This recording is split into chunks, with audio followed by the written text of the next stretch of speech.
مساء الخير يا حبايبي، عاملين ايه؟ كل سنة وانتم طيبين وبألف خير. النهاردة هنعمل مع بعض كفتة المشوية اللي هي كفتة الحاتي.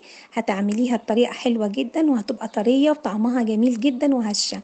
بصي يا حبيبتي، المقادير معانا احنا هنجيب نص كيلو لحمة مفرومة، وهنجيب حزمتين بقدونس هناخد الورق بتاعهم، وهتجيبي بصلاية وسط كده مقلبظة، هتبشريها بشر ناعم جدا او هتضربيها في الكبة وتحطي عليها ملح وتسيبيها تصفي ميتها خالص. اوعي تحطي اللحمة المفرومة ومعاها البصلة وهي فيها مية هتفك منك. اما بقى بالنسبة للبهارات، بصي يا حبيبتي، انت هتحطي ملح وهتحطي فلفل اسمر وهتحطي نص معلقة كزبرة ناشفة، وهتحطي نص معلقة قرفة ناعمة، وهتحطي بهارات لحمة، وهتحطي يا ستي معلقة ممسوحة بيكنج باودر، معلقة شاي. تمام. وهتحطي فلفل اسمر. دي البهارات اللي انا بحطها، انتي بتحبي بهارات تاني بنكهة تانية حطيها معاها، مش مشكلة، بس انا قلتلك الحاجات اللي انا حطيتها.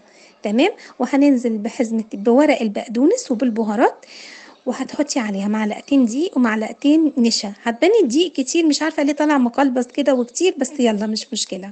وهتحطي معلقة شاي ممسوحة بيكنج باودر. انا باكد عليكي البيكنج باودر هو اللي هيديها هشاشه وهيخليها طعمها حلو جدا.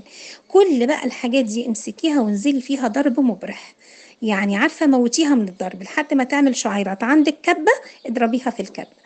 هتصبعيها على الصوابع الشيش طاووق، بس تكوني الاول نقعاها، لو نقعها في ميه سخنه عشان ما تتحرقش منك. وهتحطيها في الرف اللي من تحت، هتحطيها من تحت، وبعد كده لما تتحمر هتولعي عليها الشوايه. انا حطيت في طبق التقديم، حطيت فلفل الوان، حطيت فلفل حراق، حطيت ليمون، كل الحاجات دي انا خدتها تشويحه في طاسه تيفال وحطيتها ورصيت عليها الكفته، وكان طعمها حلو جدا. اتمنى ان انا اكون افدتك، وبالهنا والشفا، والسلام عليكم ورحمه الله.